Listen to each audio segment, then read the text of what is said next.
Aos 23 anos, Teca Nelma já deixou uma marca impressionante. Eleita vereadora mais jovem de Maceió aos 21, ela sempre exibiu um talento nato para a liderança.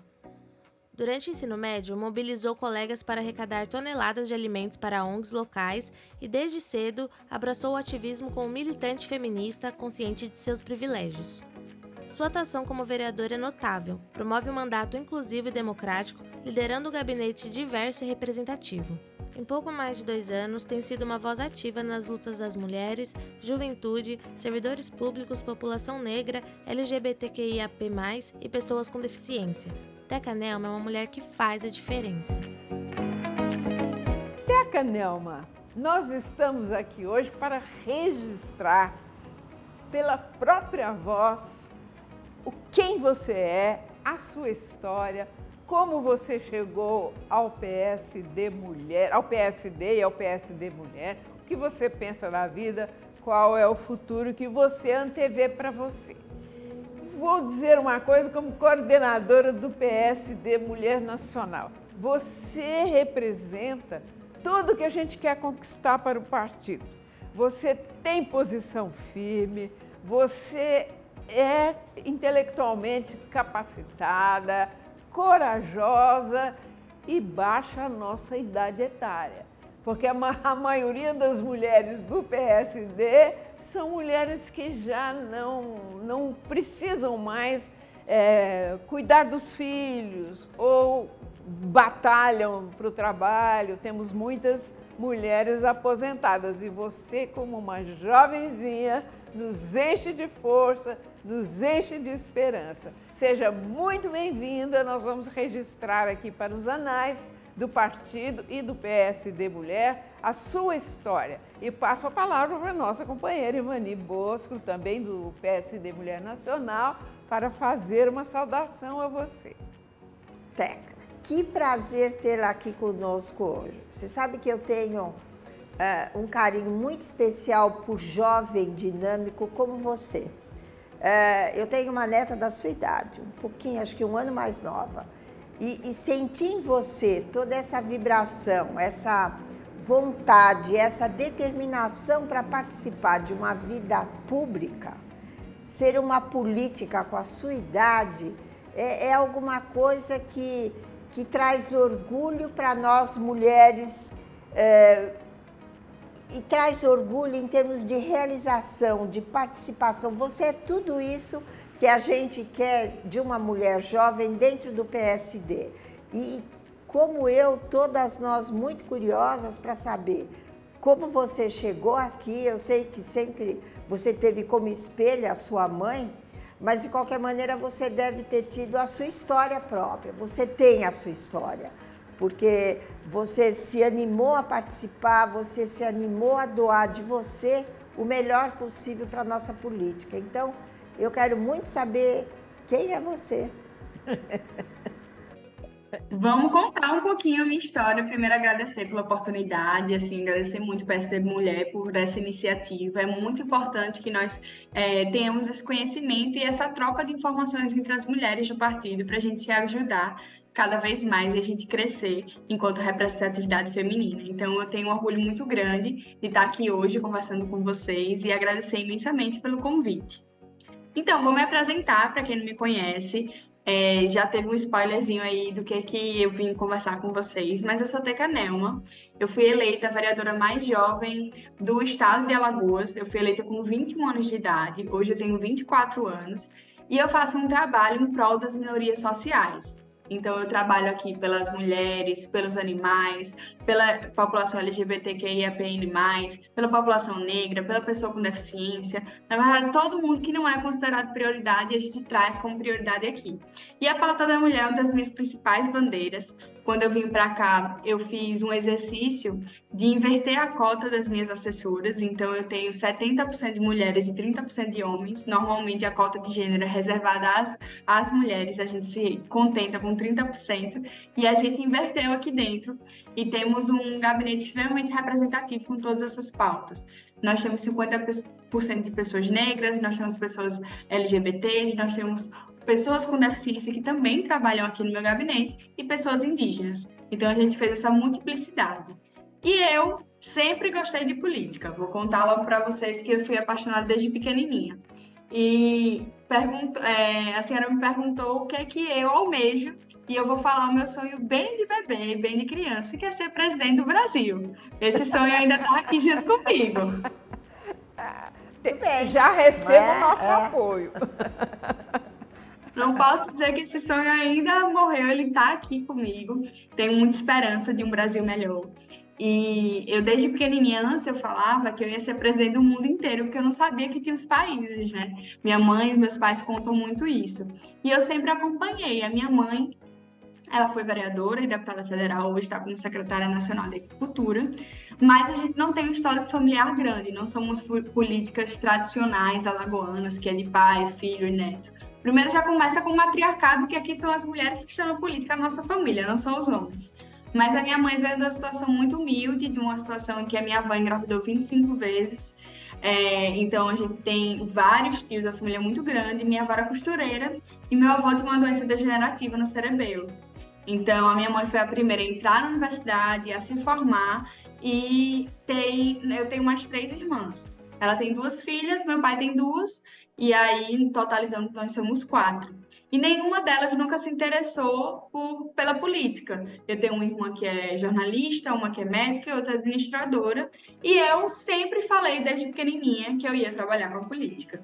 Que eu ia ser vereadora, que eu ia ser a Tecanelma, que eu ia trabalhar em prol da população.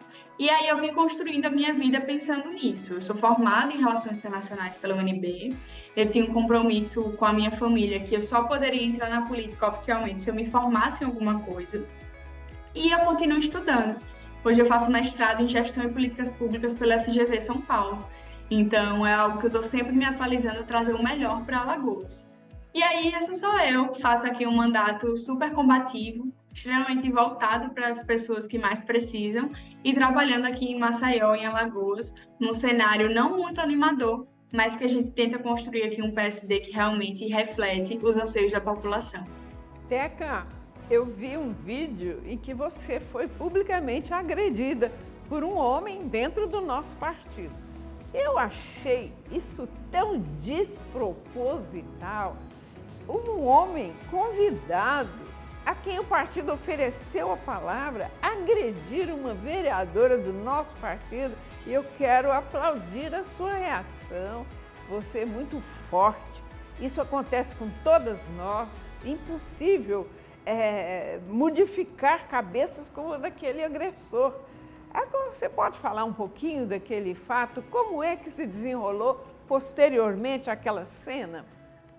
Posso sim. Então, queria contextualizar para as pessoas de casa que, infelizmente, a gente ainda sofre muita violência, e a violência política de gênero ela só tem crescido, infelizmente, no nosso país, e a gente pode falar no panorama mundial.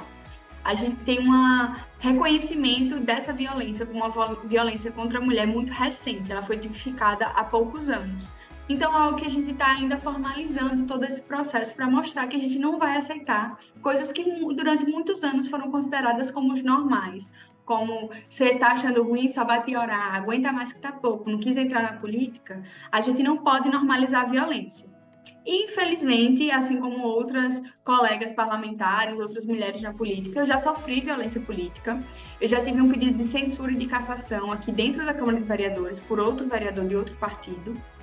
Quando eu estava fazendo um discurso no plenário, ele desagradou do meu discurso e pediu a minha censura expressa, pediu que eu fosse cassada e pediu a minha prisão. Ele era delegado e enviou um pedido para o presidente então, da época, Jair Messias Bolsonaro, pedindo que eu fosse enquadrado na Lei de Segurança Nacional, que eu fosse presa. Qual é o argumento que ele utilizava para pedir esse absurdo? No meu discurso, eu era contra Jair Messias Bolsonaro, eu tenho um posicionamento político mais de centro-esquerda, e eu falei que Jair Messias Bolsonaro, com a política que ele estava exercendo em frente ao Covid-19, ele era um genocida. E aí, por utilizar essa palavra, ele falou que eu deveria ser presa na Lei de Segurança Nacional, porque eu estava atentando contra a honra do presidente. Mas essa lei não está em vigor há muito tempo. Na verdade, é muito mais uma forma de repressão e de amedrontamento do que necessariamente vias de fato. E eu fiquei muito assustada na época, porque ele era uma pessoa que andava armado, que ele vinha para a Câmara de Vereadores com armas, ele e toda a assessoria. Ele era meu vizinho de gabinete, ele não me cumprimentava, era uma pessoa muito grosseira, e fez uma ameaça tão grande quanto essa no exercício do meu mandato. E aí, posteriormente, a gente tem aqui um histórico em Alagoas, infelizmente, de muitos coronéis, que acreditam que a política ainda ela tem que ser com a chave de cada cidade que pertence a uma família única e que tem que dar a chave para a pessoa entrar. E eu não compactuo, assim como o PSD, a gente não compactua com essa política, né? A gente vai lutando pelas pessoas que precisam. E eu fui candidata a deputado estadual e a gente teve um candidato a governador aqui no estado de Alagoas, que foi o Rui Palmeira. O pai do vice-governador, do candidato a vice-governador, ele tem um histórico aqui de muita agressividade na política. Ele está aqui na política há muitos anos, ele tem vários mandatos, ele e alguns familiares, mas é sempre um histórico de ser denunciado por desvio financeiro, denunciado por agressão, ele tem várias denúncias sobre isso, de fazer esse tipo de política. E aí ele estava fazendo um discurso e ele disse que só poderiam estar na política pessoas cristãs de direita que lutam pela família tradicional brasileira. E quem não fizesse isso não poderia estar. E eu estava escutando esse discurso, tomei um susto e falei bem baixinho para minha mãe, que estava do meu lado, eu falei, não é assim que se faz política. E por causa disso, eu não falei algo, não estava com o microfone, ele estava discursando na frente, falei, ele acabou escutando. E isso se tornou uma ameaça. Naquele fato que aconteceu no nosso partido? Isso, porque ele Naquele episódio. Isso. E aí ele escutou. Isso se transformou numa questão de agressividade muito grande. Ele começou a dizer que eu não era de Deus, que eu era do demônio, que, enfim, eu era contra a família tradicional, que não esperava isso de mim. E aí as pessoas começaram a vaiar, e era um local muito pequeno, me vaiar, no caso, não a ele. E aí começaram a ir pra cima de mim, e eu fui tentar pegar o microfone dizendo que era mentira, que não era verdade que ele estava falando, mas aí se tornou uma confusão generalizada. E aí o pessoal segurou, né, porque o meu namorado estava presente, segurou meu namorado pela camisa, separou a minha mãe, não deixou ela passar, e começou a se tornar uma situação de violência mesmo. Foi algo que eu tive que pedir segurança, eu me senti com muito medo, a gente saiu fugida da cidade, porque todo o pessoal dele que estava lá em apoio veio para cima da gente, então uma situação muito constrangedora e de violência mesmo. Então, assim, infelizmente não foi a primeira e eu não imagino que será a última forma de violência que eu vou passar enquanto mulher, porque para eu estar aqui, muitas mulheres lutaram para isso, para mais mulheres estarem aqui, eu preciso continuar nessa luta. Mas é algo que eu não normalizo. E aí foi cortado um vídeo de 1 minuto e saltado nas redes sociais e que eu tive que responder dizendo que eu não tinha medo dele, eu não tinha medo das ameaças, nem da violência que ele se propunha a fazer na política e que eu estava lá resistindo, que eu ia continuar lutando pelas pessoas que mais precisam, que a política é para todos. Não existe uma política única no Brasil, a gente vive numa democracia. Eu acho que ele estava esquecido desse fato. E aí foi uma situação muito constrangedora, tive o apoio de várias pessoas do partido, eu agradeço aqui imensamente a todo mundo que se posicionou, porque foi uma situação muito difícil, com o vice-candidato ao governo, ele estava numa posição que era filho do deputado que me atacou diretamente, e foi uma confusão generalizada, mas foi uma situação de muita violência política que aconteceu. O que aconteceu com você, acontece com inúmeras de nós que aventuramos, que temos coragem de enfrentar esse tipo de situação. Mas saiba que a nossa admiração por você cresce muito nesse momento, na forma como você enfrentou, você foi vítima de um ataque machista de ordem política e que tenta calar a nossa voz, que tenta fazer com que desistamos de enfrentar as questões políticas. E a sua reação foi altamente positiva, agradeço a você por isso e continuar, apesar dos perigos que envolve ser política num estado de violência, não é só Alagoas, não. Esse estado de violência, infelizmente, está no Brasil inteiro e cresceu muito nos últimos anos. Eu acho que cabe a gente dar o contraponto, fazer com serenidade, fazer política com serenidade, mas com firmeza. Isso, a gente não pode normalizar a violência, né? Eu sempre, em momentos que às vezes eu sou um ser humano, né? Às vezes eu tô feliz, tô triste, quando muita coisa acontece. E aí eu comento que realmente é muito difícil, que não é só difícil a mulher chegar até esse espaço, mas ela permanecer pelo grau de violência que a gente sofre diariamente, seja com pequenas violências, ou violências tão grandes quanto essa de ameaça corporal, de ameaça física, elas são presentes cotidianamente, que é algo que os homens não precisam se preocupar quando estão na política. Verdade. Eles não precisam se preocupar com todas as questões. E pela sua própria segurança para exercer o seu trabalho, fazer o que você foi eleito para fazer, é muito mais difícil. Então a gente não pode normalizar, você que quis entrar, agora aguente. Não, eu não tenho que aguentar. A gente não pode fazer política dessa forma, porque se é difícil para a gente entrar, permanecer é mais difícil ainda. Não, e essa forma de violência é uma maneira de demonstrar o medo e a preocupação que eles têm em relação a uma mulher quando ela se posiciona, não é? Porque você é firme, se posicionou firme, e isso dá um certo desconforto e medo para alguns homens, né? Que acham que você vai ser mais poderosa que eles. Então, parabéns, viu? Você é uma menina valente com muita coisa boa pela frente, muito sucesso também. Cada mulher que se elege parlamentar, ela tirou um homem do parlamento, porque houve época, antes de 1932, que sequer podíamos votar e ser votadas. O que significa? Que antes de 1932, todos os parlamentos contavam apenas com parlamentares homens. A primeira mulher que se elegeu para Constituinte de 33, doutora Carlota Pereira de Queiroz, ela tirou um parlamentar homem, e assim sucessivamente. Hoje nós temos 91 parlamentares no Congresso Nacional. Você, no Parlamento Municipal, também ocupa uma vaga. Esses fanáticos pensam assim, ela está aqui no lugar de um homem. Por que ela está aqui? Então, é uma questão que nós temos que enfrentar todas juntas. Não tiramos vaga, você não tirou vaga de homem nenhum. Nós temos o direito à metade das cadeiras. E nós Isso, não aquele temos. lugar é nosso, né? A gente precisa se apropriar desse espaço. Exatamente. Existe um medo muito grande das mulheres na política e do que será o resultado do Brasil com mais mulheres. Vai ser um Brasil mais democrático, mais inclusivo, com respeito às nossas necessidades. Mas a gente precisa se apropriar desse espaço. Porque nós somos mais de 50% das mulheres e temos mais de 50%, somos mais de 50% de todos os eleitores. Nós temos direitos a termos a metade das cadeiras. Então, uma mulher que se elege deputada, que se elege vereadora, ela não tirou cadeira de homem nenhum. Ela está se apropriando de um espaço que, de direito, tem que ser dela também, né? Ela tem capacidade para conquistar o que conquistou e tem o direito de usufruir disso, né? Então, Sim, sem dúvida. É muito recente, assim, eu ainda sinto esse estranhamento muito grande, especialmente pela minha idade também.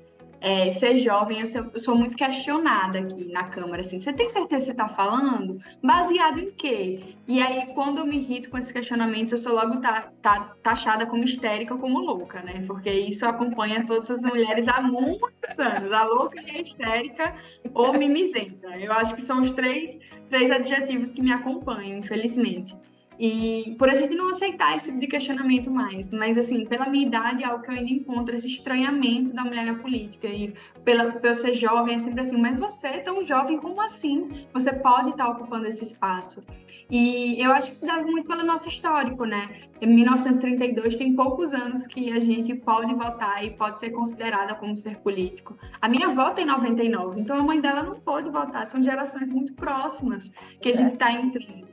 E aí, antes a gente tinha um aspecto que a mulher era só considerada um ser privado. Então, qualquer problema que a gente tinha era na esfera privada. Então, violência contra a mulher não poder trabalhar, não poder votar, era um problema familiar interno que o Estado não deveria intervir. E aí, depois de muita luta das mulheres, a gente conseguiu que esse problema se tornasse público. E a gente está hoje, ainda 100 anos depois, lutando por uma paridade. E uma pessoa como você, jovem, parlamentar, foi eleita, teve voto para se eleger numa situação adversa.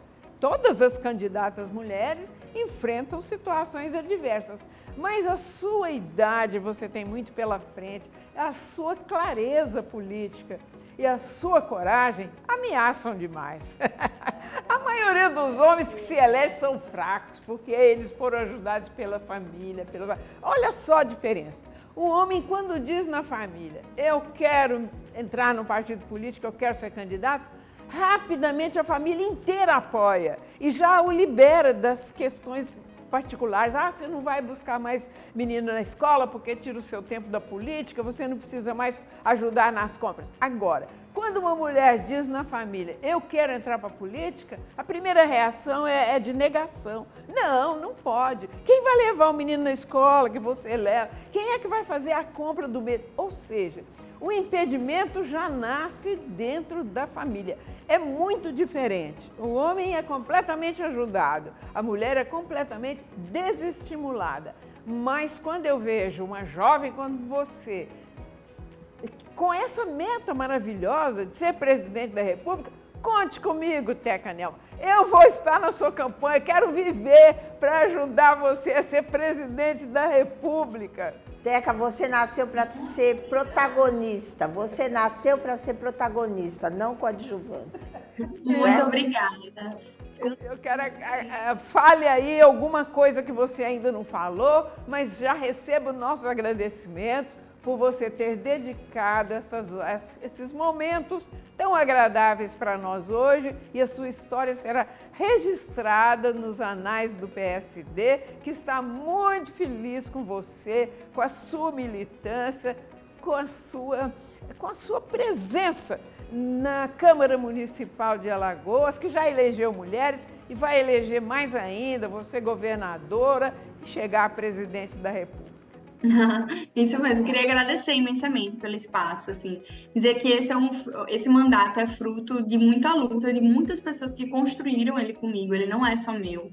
A gente faz um mandato extremamente participativo e plural aqui dentro da Câmara de Vereadores. A gente sofre muitos percalços, muitos ataques, mas a gente também tem muitas vitórias. Eu sou autora da lei de cotas, por exemplo, para a população negra nos concursos públicos de Maceió. Eu sou autora da lei de empregabilidade trans, do jovem aprendiz, a autora da lei de castração para os animais, a autora de diversas leis para as mulheres, para as pessoas com deficiência. Então, a gente também tem muitas vitórias. E é muito bom sentir a transformação, assim, a realização de um sonho pessoal, mas também de um sonho público, que sempre foi diminuir e lutar contra a desigualdade social.